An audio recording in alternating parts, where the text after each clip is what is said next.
Chapter 10. Better for a while, worse later. One of the most confusing experiences in healthcare is finding something that clearly helps, only to discover that the benefit does not last.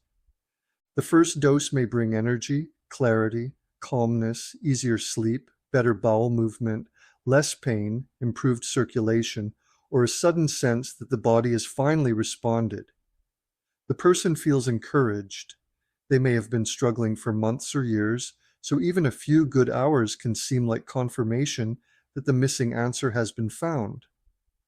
Then the effect begins to change. The benefit becomes shorter. A larger amount is needed to produce the same result. The person feels better during the day but sleeps worse at night. They become calmer but heavier and less resilient. Bowel movement improves while weakness deepens. Electrolytes create a rapid lift followed by thirst, pressure, urination, or another decline.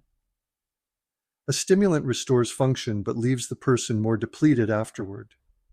The person often concludes that the support stopped working. They may decide that the dose is too low, the product is not strong enough, or the body needs a more aggressive version of the same approach. Sometimes that is true. At other times, the fading benefit is showing that the intervention never created the capacity it appeared to create. It gave the body access to function. It did not necessarily restore the reserve required to sustain that function. The initial improvement may be real. A temporary benefit is not imaginary simply because it later disappears. A stimulant can genuinely improve alertness. An electrolyte drink can genuinely improve vascular tone, electrical signaling, or circulation for a time. A calming support can genuinely reduce tension and make sleep easier.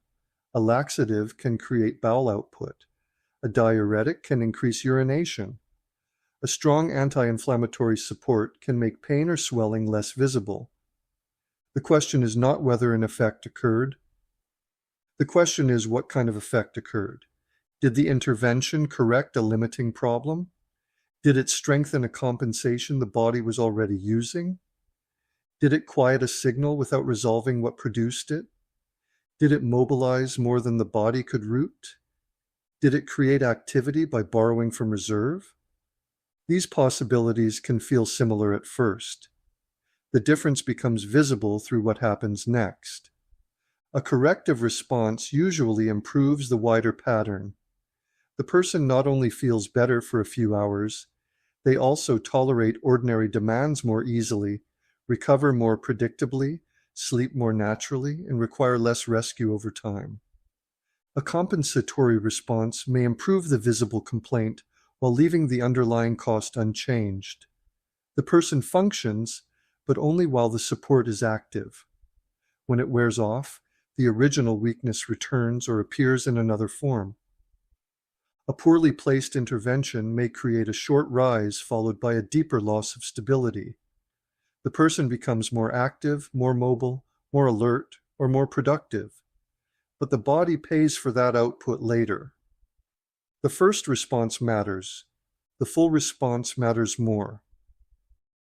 When compensation looks like help.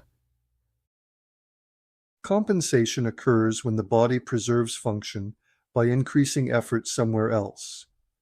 That effort may involve pulse, pressure, stress chemistry, muscular tension, vigilance, fluid retention, inflammation, altered appetite, or a reduction in activity. Compensation is not automatically a mistake. It often protects function and buys time. An intervention can sometimes make a person feel better by supporting one of these compensatory layers. The relief may be substantial. The person may think more clearly, stand more easily, feel calmer, sleep longer, or experience less discomfort. Yet the deeper burden remains, and the body continues paying to maintain the improvement. The system becomes quieter without becoming more capable. This is why symptom relief must be judged in relation to recovery, tolerance, sleep quality, morning steadiness, bowel rhythm, fluid handling, and the amount of support required over time.